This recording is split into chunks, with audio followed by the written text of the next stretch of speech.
the American dream is a lie. The American dream is bullshit, Mike. The bill of goods that we were sold our entire life is not attainable anymore. It's not achievable anymore. And it's not even what people should be focusing on. So I'm going to define what I mean by this, right? Because I think that this might upset some people. I think that this might make some people feel uncomfortable, but I want to explain myself. And we are going to talk about the new way, the new dream, what we believe the new path should be, because we are positive here on the Financial Freedom Fighters podcast. But I got to jump on my soapbox a little bit, Mike. And so what do I mean by about the American dream? The American dream is go to a fancy college, pay some high tuition, get a fancy degree, and get a job at a prestigious company. Work your way up the corporate ladder, save in that 401k, buy the big house, buy the 2 big cars, maybe retire at around 65, and then you can enjoy your life. That's the American dream. That's what everyone's been doing. That's what my parents did. That's what your parents did, Mike. But I think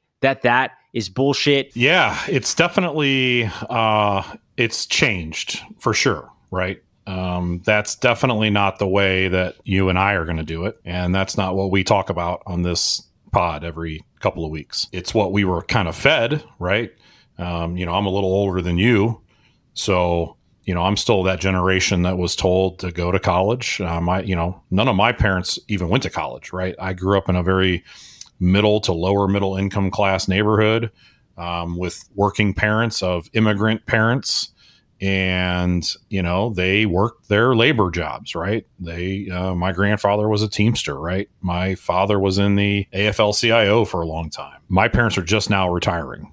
And what's really frustrating about it too is the fact that my parents are in their mid to late 60s now, and they're just not in the greatest shape, right? When it comes to health, when it comes to wealth, and it's really frustrating because what's the life expectancy of an American citizen, an average citizen, right? 77, 75, 78, maybe. So that means you worked 50 years, right? I mean, I know my parents worked when they were teenagers. I got my first job at 14. So you're telling me I'm going to work 50, 55 years to enjoy 10?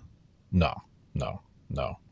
Fuck that. That's what I have to say about that. Yeah, absolutely. And look, that might have been the way. Right? That might have worked, but the times are changing. For example, let's just take housing, right? Something that we talk about a lot here on the pod, Mike. Back in our parents' generation, a house maybe was 2 times your income, maybe 3 times your income. So if the income back then was, let's just call it, 30 grand, you might be able to find a house for 60, 70, 80, 90 grand. And that was attainable for people based on the average salary of the American back in that time. Today, let's just take the median home price. For example, in the United States, the median home price, I believe, is, above 400,000. But the average salary is still in the $50,000 to $60,000 range. So that multiple, how many times your salary it takes to buy a house, has increased drastically. The housing prices have outpaced inflation, making home affordability, making home ownership a key staple of the American dream so far out of reach. When my wife and I, before all of this real estate investing stuff, my wife and I, we were looking to buy a house. We were living in Pasadena at the time. We put in what we felt was a good offer on a $1.25 million house. It was 3 beds,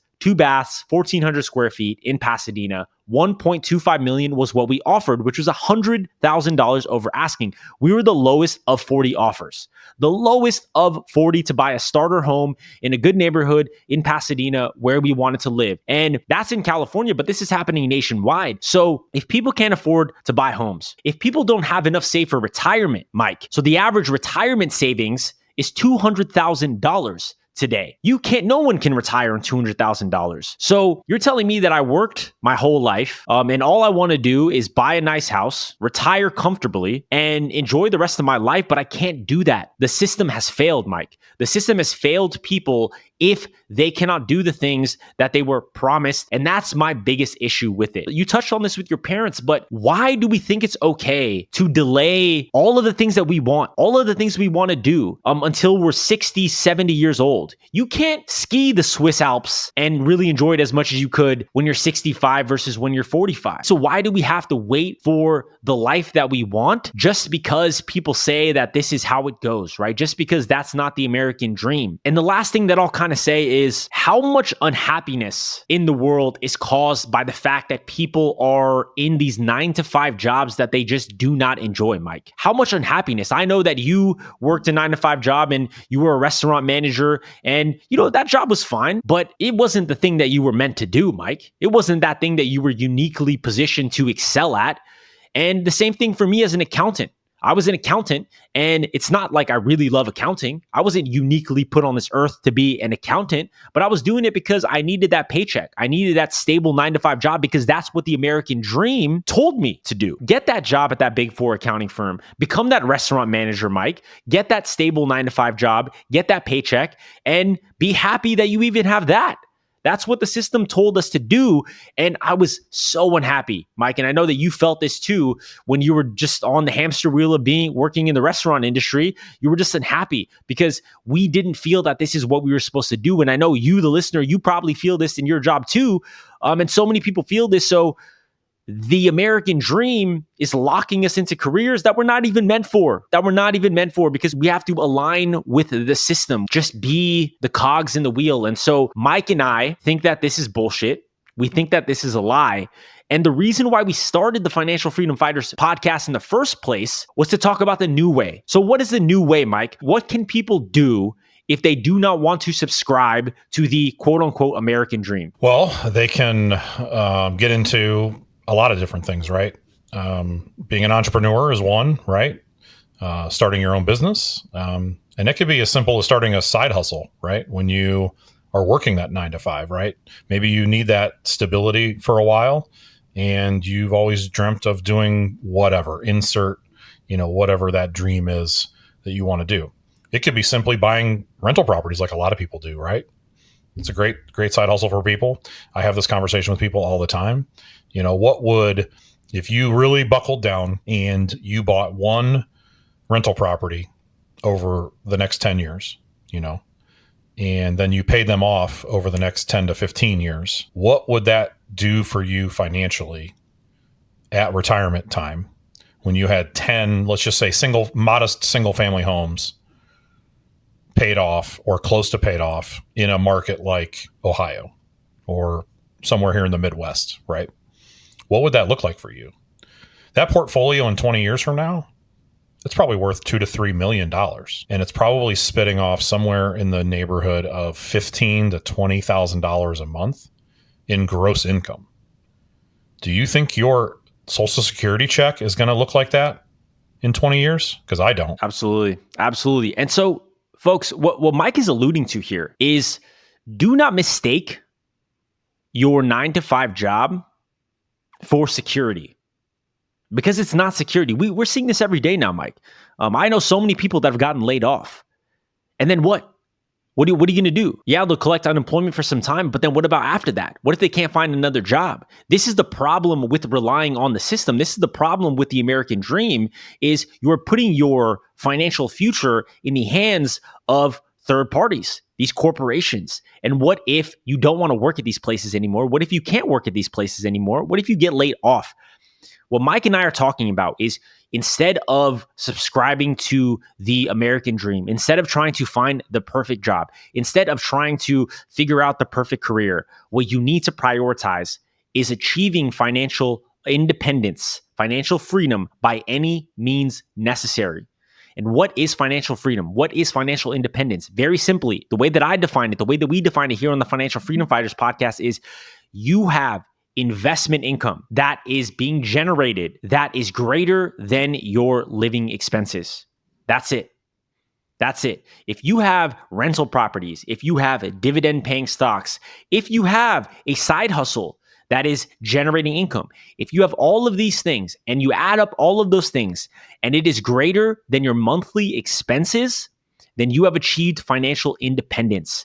You have to prioritize that as soon as possible. Achieve it by any means necessary. And look, there's nothing wrong with having a 9 to 5 job. I still have a 9 to 5 job. That's okay. And you're going to need to have a 9 to 5 job. We'll talk about this a little bit more. You'll need to have a 9 to 5 job. You have to take that 9 to 5 job and you have to turn that into passive income by investing in assets, stocks, real estate, crypto, investing in yourself, right? So you can start a business that's not tied to your employer. This is the way. This is the way. And this is all that we talk about on Financial Freedom Fighters podcast. We focus a lot on real estate because that is one of the most proven vehicles to achieve financial freedom. But I'm so passionate about this, Mike. I'm so passionate. And I think that everybody, even if you do not want to retire early, so to speak, even if you're okay working until you're 60, that's fine. But there is something that's very powerful to say that I do not need this job. I could get laid off today and I would be completely fine. If you're able to say that, then you have true independence. You have true freedom. And then you can make very, very different choices in your life. And that's what we want for you. That's what I want for you. I have talked about this in previous episodes before, but I was making $250,000 a year working in tech. I was burnt out. I no longer enjoyed that. But for the first 10 years of my career, that's what I prioritized. I prioritized getting salary increases, getting promotions, making sure that I was leveling up my skills because I knew that that income was going to be critical. But I took that income and I invested in stocks. I invested in real estate and I focused on that. So when it came time to the point that I was burned out, I could make that decision to leave. I could take a pay cut. I could take a risk in my career, which is what I did. I took my career in a completely different direction, but I'm so much more fulfilled now. I'm so much happier now. And I'm so confident that in the next 1 to 2 years or however long it takes, I'm going to be making more money than I was making in tech because I'm more aligned to what I'm doing. But I could do that because I invested in assets. I prioritized financial independence, and that flexibility, that true independence, that true freedom is what we want from you. Anything to kind of add there, Mike? Yeah, I think for people, it's such a different way of thinking. They really, really struggle to wrap their head around it. And I know I did. I mean, I ended up, because of the recession in '08, losing a job, ending up in the hospitality industry, always thinking it was going to be temporary. And I never got outside my little bubble. And guess what? I woke up one day and it was 8 years later and I was still doing that same mundane thing. And I truly never thought I would be on the path I'm on today. I never did. It was to me at that point in my life, it was like a lost dream. I'm not quite financially independent yet, but it changes your thought process when you do your own thing, especially for me. I know you still have the 9 to 5, but when Diana was still working, right, in 2020 when COVID happened, and she had gotten licensed by then, but she was still working a full-time job. When she was able to go back to her job, she was like, "What do you want me to do?" And I was able to confidently say, no, you don't have to go back, right? You don't have to go back. We've built a business that, provides for us and enables us to not, be a slave to someone else. So, that's where it's, for people, it's certainly risky, right? I mean, it's not without risk, but I tell people all the time, it's truly the best decision we've made. Just because of what it has afforded us to be able to do. Absolutely. So that's what we want, folks. We want you to be able to say, look, work for me is a choice. Work for me is optional. And that's an incredibly powerful thing, but not enough people are actually taking the steps to make this happen. And here's the kicker too, Mike. If you're somebody that is, let's say you're 21 listening to this right now, or even younger, you can do this so much faster than Mike and I. You can do this so much faster than Mike and I. I'm jealous if you're 21 years old and you're thinking about this stuff because you're going to be financially free probably by the time before you're 30. You're going to be financially free. And that is incredibly powerful. Imagine how many years of your life you could have if you achieved that financial freedom much, much sooner and you could check out of the rat race much, much sooner. That is incredibly powerful. And so whether or not you're okay with your 9 to 5 job, that's kind of besides the point because who doesn't want the independence? Who doesn't want the ability to say, look, I'm just working because I want to, because this is the work that I want to do. But you have to take the steps. You have to make the moves to make this a reality because it is not easy. It is not incredibly easy to achieve. If it was, everyone would be financially free. But that's why you're listening to the Financial Freedom Fighters podcast. So, Mike, let's get tactical here, right? I really pride myself and we pride ourselves on being tactical. So what is step number 1, Mike, to figuring out how to achieve financial freedom? Got to figure out how much it's going to cost you. Exactly. You gotta take those expenses. You got to bust out your bank statements and your credit card statements and your debit statements, and you got to figure out what's my number, right? What we in our circles, right? We call it the FU number, right? What's that FU number? So that's the first thing you got to start with is what's it going to cost me to become financially independent. To put a finer point on it, I'm shocked at how many people don't even know how much they're spending on a monthly basis, Mike, right? You might know what you're spending on rent, and maybe you know you're paying for Netflix and things like that, but what is your total burn rate every single month and every single year, right? Are you spending $5,000 a month, $6,000 a month, $15,000 a month? $25,000 a month? What are you spending every single month? Because that is step number one. If you don't know how much you're spending, you're never going to be financially free, period. That's it. And that's why most people are never going to be financially free, because they just don't even know how much they need their investments to generate. So let's get even more specific, Mike. In the financial freedom community, there's something that's known as the 4% rule. So what is the 4% rule? The 4% rule was developed in the 1990s by financial planner Bill Benjamin that said, how much can retirees withdraw from their stock and bond portfolios without running out of money? So very simple. It goes like this. Let's say you have $1 million stock portfolio.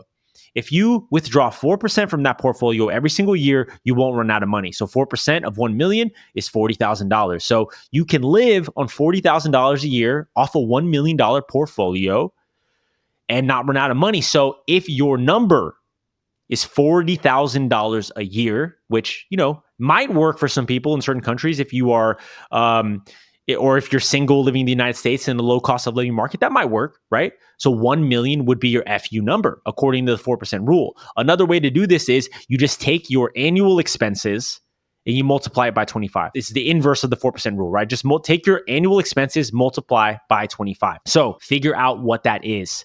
Figure out what your FU number is. And hey, here's the good thing too. The 4% rule is only assuming that you invest in stocks.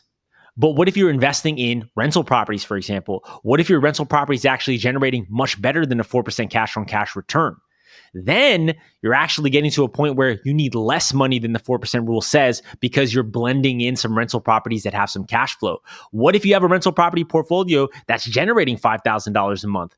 And then your stock portfolio really doesn't have to work as hard because you have the real estate portfolio as well. So all of this to say is it all starts with understanding your expenses. So take some time, download the bank statements like Mike said, and figure out what your burn rate is.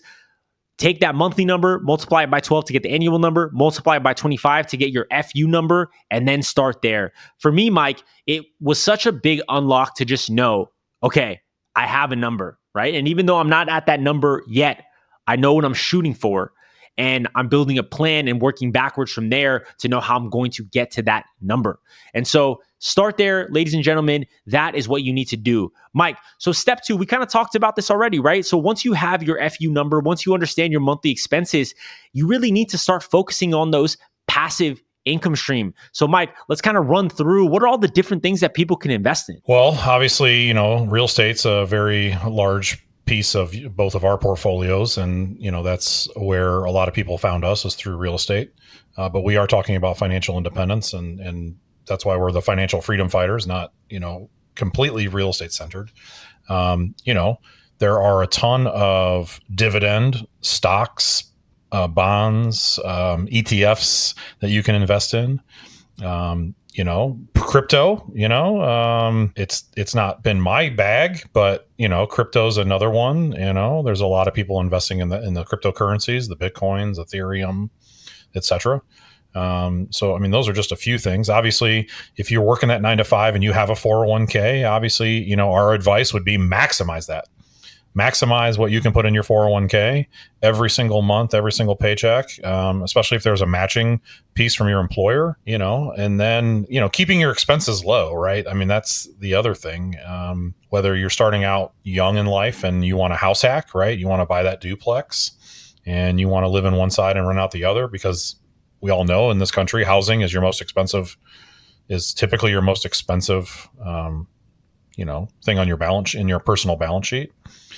Then that's kind of where you want to start. Look, folks, Mike talks about the 401k. If your entire financial freedom strategy is your 401k, you're not doing enough. You're not doing enough. And I personally actually think that I view the 401k as kind of part of the system. If you have a match component, absolutely take advantage of the match. That's free money. You'd be silly not to take advantage of the match. But you have to keep in mind as well, the 401k is locked up until you're 59 and a half. You can't touch that money. So it doesn't help you in the world of early retirement.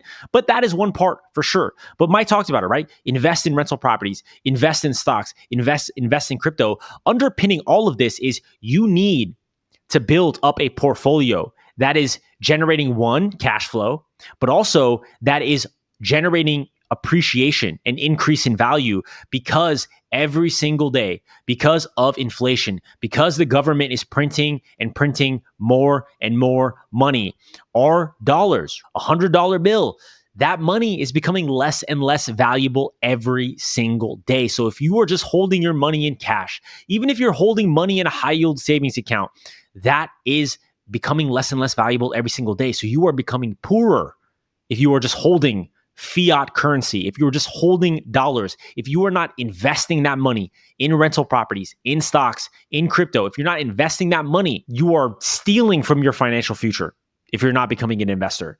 And so that is why Mike and I urge you to stack assets, to build a portfolio that's going to generate both cash flow, that's going to generate appreciation, because that is what is going to give you options. That is what is going to help you achieve financial freedom. Right now, I'm in the process of selling one of my rental properties. It's the first rental property I ever bought. It's in Portland, Oregon, and I have options of what I want to do with that money. Right? We've talked about this in kind of previous episodes. Maybe I can do private lending, right? Maybe help Mike with one of his flip projects. Maybe I can go buy some crypto, or maybe I can go buy another rental property, but it's just transferring my equity, right? My ownership. It's moving things around in my portfolio that I have, but I have options because I have assets. So you need to give yourself options. You need to stack up those assets. And the most powerful thing you can do is give yourself the time for your rents to increase in your rental properties, the time for your stocks to compound and appreciate, the time for crypto to go up and down and up and down, but mostly it kind of like ends up in a much higher place. But you need to give yourself that time. If you're younger in your career, you might not have a lot of money, but you have a lot of time. So use what you have to your advantage and get started early and invest early. But the thing that's going to be the highest leverage is if you can start a side business, if you can become an entrepreneur and you can figure out how to monetize what you're really good at, how to monetize your passion, that is going to be far and away the much better return than any of these investments. There's no amount of investing, Mike, that is going to be able to replace the amount of income that you're generating from your real estate agent business, because you figured out how to set up that business. So at the end of the day, you have to also explore this, because Mike no longer needs to ever work for anyone else ever again. He no longer needs that, because he found out what he's good at. He set up his own business, and it doesn't matter what year it is. It doesn't matter what's going on. Mike knows how to make money. And so you have to figure out what that is for yourself. And that also is a part of the financial freedom equation. Because one thing too, Mike, that we don't talk about is if you are able to invest in rental properties, invest in stocks, invest in crypto, and then let's say you quit your W-2 job, you achieve what most people will never hope to achieve, but then you have nothing to retire to, Mike, that can also be a recipe for disaster. There's a lot of people, articles of people that retire that actually are more depressed because the job gave them meaning. It gave them structure. It gave them something to do. So that's another piece of this as well. Even if your side business is not wildly profitable, if it's something you're passionate about, then that's going to help you in the world of early retirement as well. So, Mike, we've kind of said a lot, but I want to land the plane here and just kind of urge you, the listener, or if you're watching this on YouTube, do not subscribe to the traditional American dream. It's like the Matrix, Mike, right? You take the red pill, you take the blue pill. You take the blue pill, nothing in your life changes. You clock in, you clock out, you work for another 40 years, you cash in your 401k, hopefully you have enough money, and then maybe you enjoy your retirement, and we wish you nothing but the best. That's fine. Or you take the red pill, Mike. You keep listening to the Financial Freedom Fighters podcast. You buy some rental properties, you buy some stocks, maybe you invest in a little bit of crypto. This is not financial advice. And then you retire 10 years earlier, 15 years earlier. Depends on where you're starting at your journey. But how valuable is getting those years of your life back? To me, I've said this a lot of times, I'm retiring before I'm 40 years old. I'm 33 years old right now. So I have 6-7 years to hit my financial freedom goals, and I'm ahead of schedule right now. I'll be ecstatic if I can achieve that much earlier than 40, but that's what I'm saying right now. 40 years old, I'm going to be work optional. Does that mean I'm going to quit my job at 40? No, that's not what I'm saying. But at that time, I have the freedom to say, look, I'm just going to work because I want to work. And that's it. Right. And that is what I'm striving for. That is what I want everyone to have, because it's just a different life. Right. And I can't see the world any differently now that I understand this, Mike. I'm sure you feel the same way. But what are any closing thoughts, remarks for the listener, Mike, on this topic? Yeah, I think for people, it's just that mindset shift, right? They have to get it in their mind that no one's coming to save them. Social Security is not going to save you. Like you said, your 401k probably not going to save you. And I learned this the hard way, right? After losing a job, your employer doesn't care. They don't care. They will throw you out just as fast as they brought you in if they don't need you anymore. And it's just, I don't know. It was an epiphany that I had, and I'm just thankful I found it when I did, because otherwise I'd still be doing the same thing and it would be miserable, and I would, wouldn't be having any fun. I wouldn't be hosting this podcast with you. And it's one of those things, like, for people, you just educate yourselves, read books. There's plenty of great, easy reads out there. You can start with Dave Ramsey, right? Like, we might not agree with Dave Ramsey when you get past the baby steps, right? Like, you and I don't subscribe to the same way that Dave invests or things like that. But, Dave Ramsey changed my life. He changed my life when I was in a negative net worth, right? Six-figure negative net worth. He's changed my life. And so for people out there that we talked about, right, we want to be tactical. You got to figure out what those budget, a budget, like just starting with a basic budget. So you can start with, with the Ramsey stuff. Another very powerful book it's a super easy read. The Psychology of Money by Morgan Housel is another great book that, great book. I turn young people onto all the time. Matter of fact, the gentleman who cuts my hair, he's been cutting my hair for like literally 20 years. He started his own shop 2 years ago. 2 years ago, that guy started his own shop, and he's going through the same things I'm going through as a small business owner. And he's got a young woman that works for him there at the front desk. And we got into a conversation about this one day, and she overheard us, and she asked me some questions, and I literally brought her a copy of that book. I said, here, start with this book. And it'll retrain your mind. It'll reframe your thought processes.